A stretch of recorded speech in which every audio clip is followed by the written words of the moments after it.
ભાદરવા પૂર્ણિમા મહાત્મ્ય અવપૂર્ણિમા 2025 1. પરિચય. હિન્દુ પંચાંગ પ્રમાણે દર મહિને આવતી પૂર્ણિમાની તિથિ વિશેષ માનવામાં આવે છે. ખાસ કરીને ભાદરવા મહિનાની પૂર્ણિમાને ભાદરવી પૂર્ણિમા કહેવામાં આવે છે. આ તિથિનો ધાર્મિક, આધ્યાત્મિક તેમજ સાંસ્કૃતિક મહત્વ અત્યંત ઊંડો છે. ભાદરવા પૂર્ણિમાને ઋષિ પૌર્ણિમા, સત્યનારાયણ વ્રત, પીપળ પૂજન તેમજ દાન પુણ્ય સાથે જોડવામાં આવે છે. શાસ્ત્રોમાં જણાવાયું છે કે આ દિવસે કરાયેલ દાન, જપ, તપ અને વ્રતફળ અતિશય પુણ્યદાયક હોય છે. 2. ભાદરવા પૂર્ણિમાની તારીખ 2025. તારીખ 7 સપ્ટેમ્બર 2025 રવિવાર. તિથિ આરંભ 6 સપ્ટેમ્બર 2025 રાત્રે 9:42.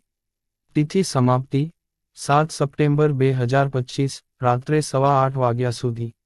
આથી ઉપવાસ, વ્રત અને પૂજા 7 સપ્ટેમ્બર 2025 ના રોજ જ કરવામાં આવશે. 3. શાસ્ત્રોક્ત મહત્વ. ભાદરવી પૂર્ણિમાનો મહત્વ અનેક ગ્રંથોમાં વર્ણવાયો છે.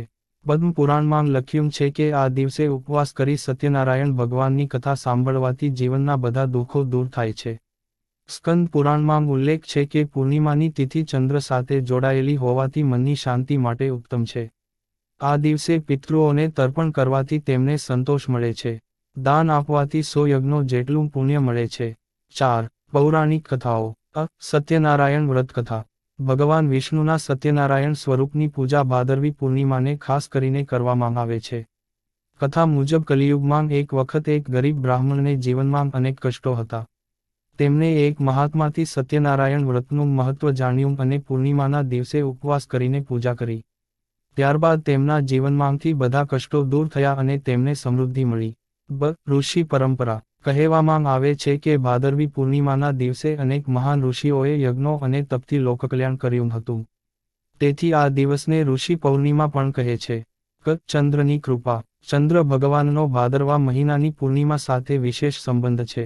માન્યતા છે કે આ દિવસે ચંદ્રની કિરણોનું પાન કરવાથી મન, મગજ અને આરોગ્ય પર સકારાત્મક અસર થાય છે.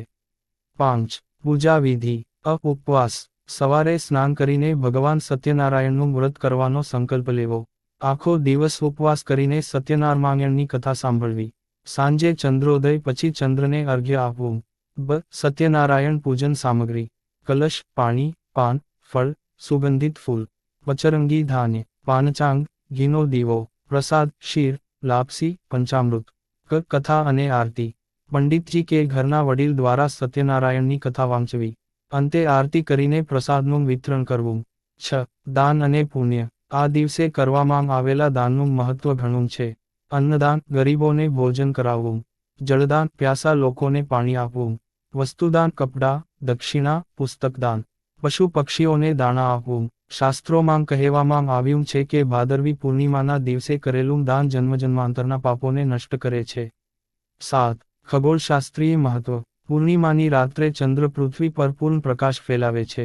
આ દિવસે ચંદ્રકિરણોનું પાન કરવાથી શારીરિક તાપ ઓછું થાય છે. માનસિક તણાવ ઘટે છે અને સ્મૃતિ શક્તિ વધે છે. આયુર્વેદમાં જણાવાયું છે કે પૂર્ણિમાની ચાંદનીમાં રાખેલું પાણી પીવાથી અનેક રોગ દૂર થાય છે. 8. આધ્યાત્મિક મહત્વ. ભાદરવી પૂર્ણિમાનો ઉપવાસ મનુષ્યને મોક્ષ માર્ગે આગળ ધપાવે છે. સત્યનારાયણ કથા સાંભળવાથી ઘરમાં સુખ સમૃદ્ધિ રહે છે. ચંદ્રપૂજનથી મનમાં શાંતિ અને સંતોષ મળે છે. આ દિવસે મંત્રજાપ અત્યંત ફળદાયક હોય છે. 9. સામાજિક અને સાંસ્કૃતિક પરંપરા. ગુજરાત, મહારાષ્ટ્ર અને દક્ષિણ ભારતમાં લોકો ભાદરવી પૂર્ણિમાને સત્યનારાયણ વ્રત કરે છે. અનેક ગામોમાં સામૂહિક કથાઓ અને ભોજન પ્રસંગો યોજાય છે. આ તિથિ અન્નકૂટ ઉત્સવ તરીકે પણ જાણીતી છે. ઘણા લોકો આ દિવસે પીપળ વૃક્ષનું પૂજન કરે છે. 10. ઉપસંહાર. ભાદરવી પૂર્ણિમા હિન્દુ સંસ્કૃતિમાં એક અતિ મહત્વપૂર્ણ તિથિ છે. આ દિવસે ઉપવાસ, પૂજા, કથા, દાન અને ચંદ્રદર્શન દ્વારા મનુષ્યને જીવનમાં શાંતિ, સમૃદ્ધિ અને મોક્ષ પ્રાપ્તિ થાય છે. શાસ્ત્રોમાં કહેવામાં આવ્યું છે, પૂર્ણિમાયાં તુ યત્કૃત્યં તદનંત ફલપ્રદમ. અર્થાત પૂર્ણિમાના દિવસે કરેલા દરેક સદકર્મો અનંત ફળ આપે છે. આ લેખ હાલમાં આશરે 1500 શબ્દોનો છે.